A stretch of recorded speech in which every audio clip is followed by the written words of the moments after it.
ఈ యానంలో ముఖ్యంగా పాండిచ్చేరికి కొంత నేను చేయగలిగాను. యానానికి లాస్ట్ గవర్నమెంట్‌లో వ్యతిరేకంగా ఉన్నప్పుడు కూడా ఈ జిప్మెర్ హాస్పిటల్ గానీ, సెంట్రల్ ఇంజినీరింగ్ కాలేజ్ గానీ, ఆయుష్ హాస్పిటల్ గానీ, అంబేద్కర్ విజ్ఞాన భవన్ గానీ, అలాగే సాయి స్పోర్ట్స్ సెంటర్ గానీ, ఇలాగా అనేకమైనవి నేను కిరణ్ బేడీతో వ్యతిరేకంగా ఫైట్ చేస్తూ కూడా నేను తేగలిగాను. అలాగే కార్యకాలకి మెడికల్ కాలేజ్ తేగలిగాను. జిప్మెర్ ఎనాక్సర్ కాలేజీ 485 కోట్ల రూపాయలతో భారత ప్రభుత్వాన్ని ఒప్పించాను. అప్పుడు ఏది సెంట్రల్ గవర్నమెంట్‌కి వ్యతిరేకంగా ఒక పార్టీలో ఉండి ఎవరికీ జరగలేని పనులు అప్పుడు జరిగాయి.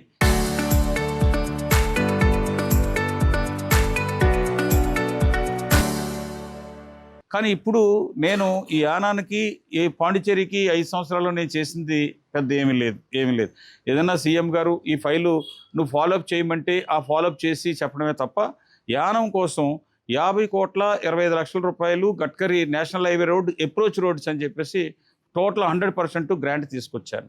అలాగే ఈ జలశక్తి మినిస్టర్ దగ్గర నుంచి అమృత్ 2 అనే 2 స్కీమ్స్ని ఇక్కడ తీసుకొచ్చాను. 6 MLD అక్కడ బొటానికల్ గార్డెన్లో 9,28,00,000 రూపాయలు ట్రీట్మెంట్ ప్లాంట్ని, ఇంకొక 3 ఉన్నాయి, ఇప్పటికీ 4వ ప్లాంట్ని తీసుకొచ్చాను. అది వర్క్ కంప్లీట్ అయిపోయి స్టేజ్ వచ్చేసింది.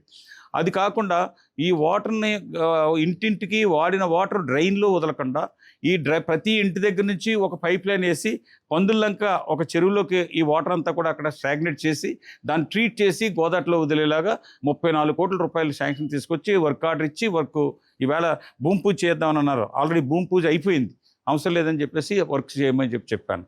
ఇది కాకుండా మొన్న 6 నెలల క్రితం యానానికి ఏషియన్ ఫండ్స్ వస్తే అందులో 1,500 కోట్ల రూపాయలు వస్తే దాంట్లో దగ్గరగా 410 కోట్లు యానానికి తీసుకున్నాను నేను. దాంట్లో అండర్ గ్రౌండ్ డ్రైనేజ్, టౌన్ అంతా కూడా అండర్ గ్రౌండ్ డ్రైనేజ్, అలాగే సావిత్రి నగర్ నుంచి ఎంటైర్ యానం అంతా కూడా డ్రింకింగ్ పైప్ లైన్ 20 సంవత్సరాల క్రితం వేసిన అన్నీ కూడా తీసేయాలి. ఈ రెండాటికి కలిపితే 410 కోట్లు అవుతుంది.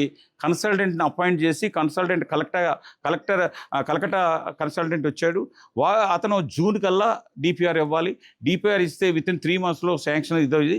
ఈ 2026కి శాంక్షన్ తోటి వర్క్స్ వితిన్ 3 monthsలో 3 yearsలో వర్క్స్ కంప్లీట్ చేయాలి. ఇదొక పెద్ద ప్రాజెక్ట్. అలాగే ఇంకా 2 ప్రాజెక్టులు, పెద్ద ప్రాజెక్టులు. ఫ్లడ్ వాల్ అనేకమైన 6/6/2018లో శాంక్షన్ అయింది కూడా కిరణ్ బేడి గారు ఉన్నప్పుడు వర్క్ చేయనివ్వలేదు. దాని మీద ఇక్కడ నుంచి తప్పుడు కంప్లైంట్స్ అన్నిటితోటి వెళ్ళడంతో వర్క్ ఇదవ్వలేదు. దాన్ని వదలకుండా ఆ రోజునైతే 139 కోట్లు, ఇప్పుడు అదే వర్క్ 234 కోట్లు అయిపోయింది. రేట్లన్నీ పెరిగిపోవడంతో మళ్ళీ వాళ్ళు కూడా కొంచెం ఇంకా హైట్ పెంచారు ఈ మధ్యలో. అదొక 234 కోట్ల రూపాయలు. అలాగే ఎస్సీ సొసైటీ దర్యాల తిప్ప, దానికి మొన్న 2022లో కొట్టుకుపోతే దానికి చుట్టూ కూడా వాళ్ళు ఆర్ స్టోన్ ప్యాకింగ్ లేదంటే సీడ్ ఫైల్ వేయాలని చెప్పేసి అంటే 176 కోట్ల రూపాయలతో ఆ వర్క్ని కూడా ఇప్పుడు రెడీ చేశారు. ఈ 2 ప్రాజెక్టులు రెడీ చేశారు. అలాగే బాలేగు వారధి నుంచి నా ఊరికి బోర్డర్ కనకాలపేట బోర్డర్ వరకు అక్కడ ఒక 30 కోట్లతోటి ఆ స్టోన్ వర్క్ చేయమని చెప్పాను. అది కూడా ఈ 3 శాంక్షన్లు ఇప్పుడు నేను తీసుకురావాలి. కానీ ఈరోజు ఇంజనీరింగ్ చదివే స్టూడెంట్స్ తగ్గిపోతూ ఉన్నారు. మిగతా 100లో 5 కూడా ఇంజనీరింగ్ ఉండలేదు.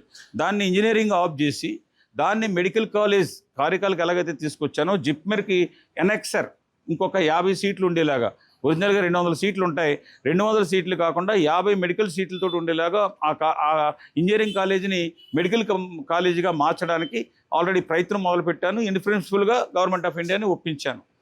అది కాకుండా మొత్తం ఈ విశాఖపట్నం నుంచి ఇటు విజయవాడ వరకు క్యాన్సర్ సూపర్ స్పెషలిస్ట్ హాస్పిటల్ తీసుకురావడానికి నేను గవర్నమెంట్ ఆఫ్ ఇండియాకి ప్రతిపాదన ఎందుకు యానంలో కట్టాలి, యానానికి ఈస్ట్ గోదావరి కానీ అలాగే వెస్ట్ గోదావరి కానీ ఉమ్మడి ఈస్ట్ అండ్ వెస్ట్ ఎక్కువగా క్యాన్సర్కి సంబంధించిన పేషెంట్స్ ఎక్కువగా అవుతున్నారు. దీనికి వెళ్ళాలంటే హైదరాబాద్ వెళ్ళాలి, లేదంటే జిప్మెర్ హాస్పిటల్కి వెళ్ళవలసి వస్తుంది. యానం నుంచి జిప్మెర్ హాస్పిటల్కి క్యాన్సర్ పేషెంట్లు వెళ్ళేవాళ్ళు ఎంతమంది, ఆంధ్ర నుంచి వచ్చే ఎంతమంది అన్నది డేటా తీసుకుని, అందుకని యానంలో కట్టినట్టయితే ఈ అన్నిటికీ సెంటర్ పాయింట్ అవుతుంది, అందరికి కూడా ఉంటుందని గత సంవత్సరం ఏప్రిల్ 17వ తారీఖున నడ్డా గారి సమక్షంలో జిప్మెర్ డైరెక్టర్ని, ఇక్కడున్న ఇన్ఛార్జిని తీసుకుని వెళ్ళి government of India secretary, joint secretary, additional secretary సమక్షంలో ఇస్తే వారు డిపిఆర్ తయారు చేయమని చెప్పారు. జీబీలో నెక్స్ట్ మీటింగ్లో అని చెప్పడం జరిగింది. అతను 2026కి నేను తప్పనిసరిగా ఇస్తానని చెప్పుకున్నారు. అంటే ఒకటి గవర్నమెంట్ జిప్మెర్ మెడికల్ కాలేజీని మనం ఇక్కడికి తీసుకురావాలి, అలాగే క్యాన్సర్ హాస్పిటల్ అన్నీ రాబోయే రోజుల్లో చూస్తే 100లో 25 మంది 30 మందికి కూడా క్యాన్సర్ ఉండే పరిస్థితులు కనపడుతున్నాయి. దానికి తగ్గట్టుగా వైద్యాన్ని చేసే విధంగా క్యాన్సర్కి సంబంధించిన తీసుకురావాలి. ఇది కాకుండా పారామెడికల్ కోర్సెస్ లోకల్గా ఉన్న అన్ఎంప్లాయీస్ 10th క్లాస్ అవ్వచ్చు, ఇంటర్మీడియట్ అవ్వచ్చు, లేదా డిగ్రీ అవ్వచ్చు, ముఖ్యంగా మెడికల్కి సంబంధించిన పారామెడికల్ కోర్సెస్లో 6 నెలల కోర్సు, 9 నెలల కోర్సు, 12 నెలల కోర్సుకి వాళ్ళకి ఇచ్చేలాగా 12 పారామెడికల్ కోర్సెస్ని గిరంపేట గ్రామంలో ఈ 3 అక్కడ పెట్టేలాగా ప్రపోజల్స్ ఇచ్చున్నాం. ఇవన్నీ కూడా ఫ్లడ్ వాల్ కానీ, అలాగే సొసైటీ పరంపేట సొసైటీకి కావాల్సింది కానీ, అలాగే వైఎస్ఆర్ లింకింగ్ ఛానల్ 2వ ఫేజ్ 30 కోట్లతోటి ఇప్పుడు స్టేట్ గవర్నమెంట్ నుంచి తీసుకురావాలి. ఇవన్నీ రాబోయే రోజుల్లో వచ్చేవన్నీ కూడా చాలా పెద్ద పెద్ద ప్రాజెక్ట్స్. మినిమం 2500 crores వర్క్స్ ఇక్కడ మనం తీసుకురావాల్సిన అవసరం ఉంది. దానికి సరైన ఎన్డీఏ ప్రభుత్వం ఇవాళ సపోజ్ ఇక్కడ డిఎంకేఓ కాంగ్రెస్ పాండిచేరిలో వస్తే ఇది ఏ ఒక్క పని కూడా జరిగే అవకాశాలు లేవు. మా ఎక్స్పీరియన్స్ 2016 నుంచి 21 వరకు చూసాం.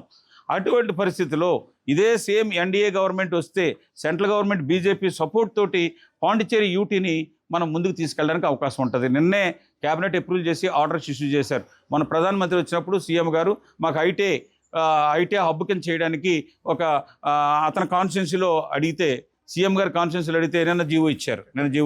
1250 కోట్ల రూపాయలతో నిన్న జీవో ఇచ్చారు. అలాగే ఇంకా చాలా ప్రాజెక్ట్స్, పెద్ద పెద్ద ప్రాజెక్ట్స్ అన్నీ కూడా ఏడిఎఫ్ స్కీమ్ అని, ఇలాంటివన్నీ కూడా చాలా రైల్వే స్కీమ్స్ అని, అలాగే పాండిచేరి ఎయిర్పోర్ట్ నేను తీసుకొచ్చాను. ఎయిర్పోర్టు ఇప్పుడు తమిళనాడు ల్యాండ్ని 1800 కోట్ల రూపాయలు తమిళనాడు ల్యాండ్ కొనడానికి గవర్నమెంట్ ఆఫ్ ఇండియా అప్రూవ్ చేసింది. దానికి ఒక 3000 కోట్లు పెట్టి మళ్ళీ ఎయిర్పోర్ట్ని నైట్ ల్యాండింగ్ ఎయిర్పోర్ట్లాగా చేయడానికి ఇవన్నీ కూడా ఉన్నాయి.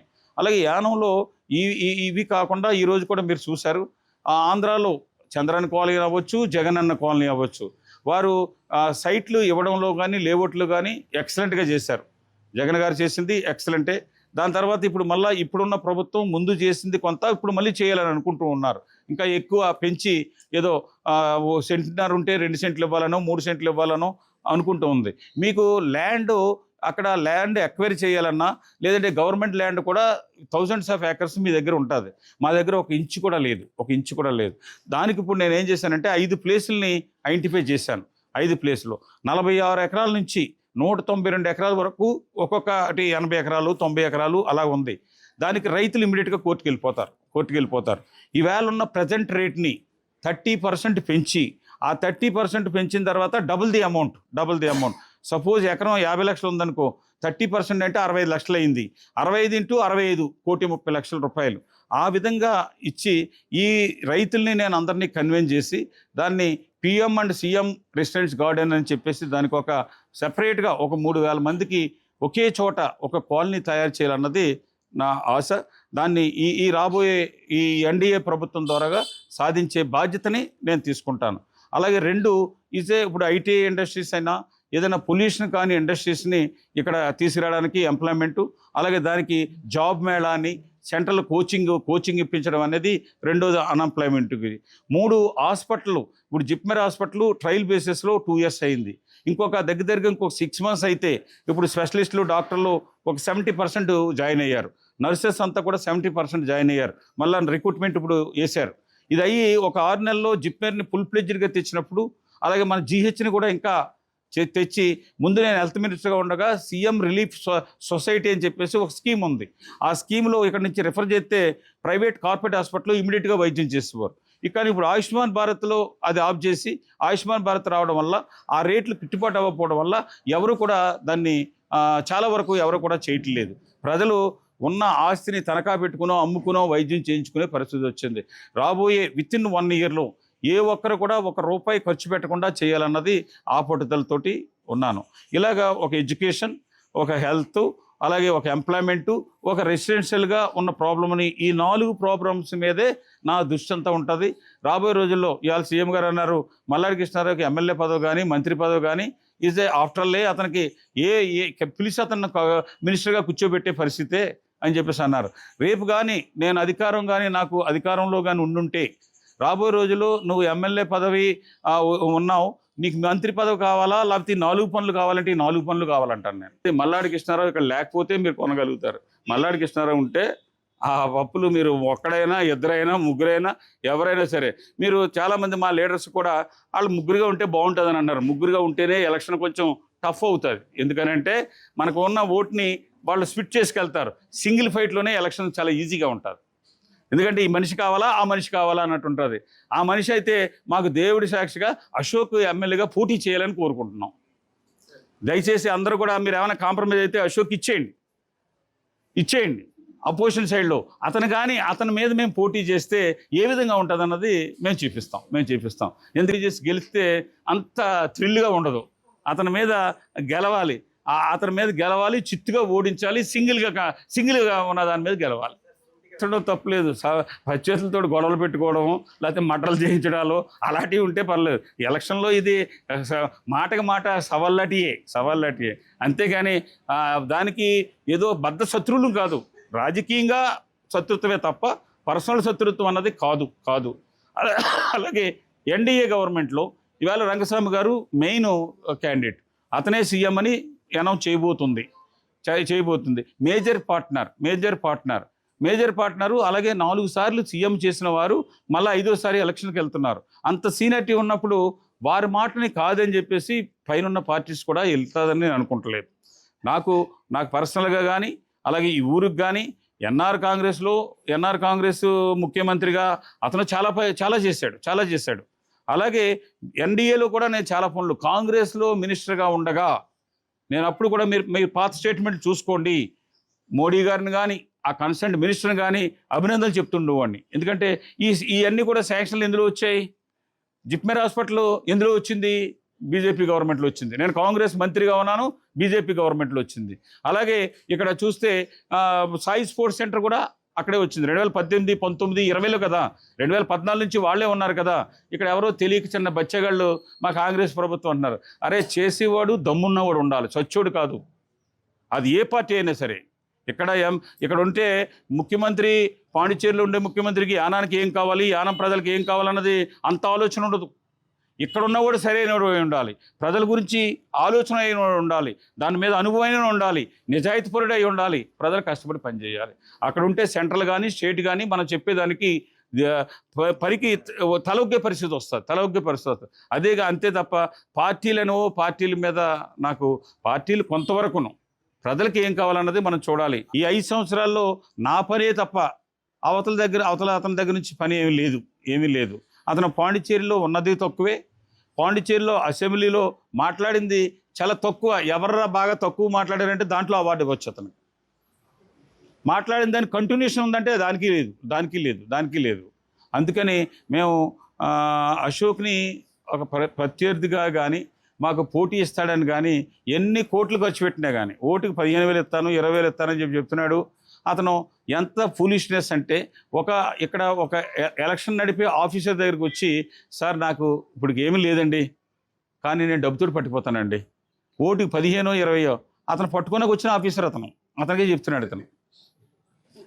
అతనికే చెప్తున్నాడు, నేను మందుతోటి డబ్బుతోటి మార్చేయగలను సార్ అని చెప్పేసి అంటున్నాడు. చూద్దాం, దీని డబ్బుతోటి మారుతుందా, మందుతోటి మారుతుందా అన్నది చూద్దాం. నా కార్యకర్తలు కానీ, నా లీడర్స్ కానీ, నా ప్రజలు కానీ ఎప్పుడు ఇంటికి అతను పంపించాలని చెప్పేసి ఎదురు చూస్తున్నారు. అలాగే మీరు వారం రోజులు టైం ఉన్నది. ఈ వారం రోజుల్లో రేపు ఎల్లుండిలో ఖచ్చితంగా మా సీఎం గారు నన్ను పిలుస్తారు. నా మాటలో ఉన్న విషయాన్ని చెప్తాను. సీఎం గారు అక్కడ మిగతా పొలిటికల్ పార్టీ, ఆ కోalition పార్టీతో కూడా మాట్లాడతారు. వాళ్ళని కూడా, బీజేపీని కూడా ఒప్పించవలసిన పరిస్థితి ఉంది. మీరు వేరే సీట్లు మార్చుకోండి, యానం సీటు మాకు ఇవ్వండి, మాకు ఇతర రాష్ట్రాల్లో మాకు ఉపయోగపడుతుంది అని చెప్పేసి వారు కూడా ప్రతిపాదన పెట్టారు. నాకు కూడా పర్సనల్గా చూస్తే ఈ ఊరికి కానీ ఎన్ఆర్ కాంగ్రెస్ బీజేపీ తోటి 2 వెళ్ళగలుగుతాం. కానీ బీజేపీ సింబల్ మీద పోటీ చేసినప్పుడు ఇటు ముస్లిమ్స్ నుంచో, క్రిస్టియన్స్ నుంచో కొంత ఓటు తగ్గే అవకాశాలు ఉన్నాయి. దాన్ని ఓటమి విజయం అన్న దాని మీద కాదు, కానీ మెజార్టీని కొంత తగ్గించే అవకాశాలు ఉంటాయి. కానీ అది దృష్టిలో పెట్టుకుంటాం. కానీ అక్కడికంటే ఈ ఊరికి ఇంకా మంచి జరుగుతుంది అన్నప్పుడు మనం దేనికైనా మనం రెడీ అయ్యి ఉండాలి. కూడా ఈజ్ ఏ డెఫినెట్ సీట్ అన్నది అతను తెలుసు. ₹1 లేకుండా ఒక సీట్ అన్నది తెలుసు. అందుకని దాన్ని ఆ విధంగా ఉన్నప్పుడు అతని కాన్ఫిడెన్స్ అతనిది, నా కాన్ఫిడెన్స్ నేను కాదని అంటలేదు కదా.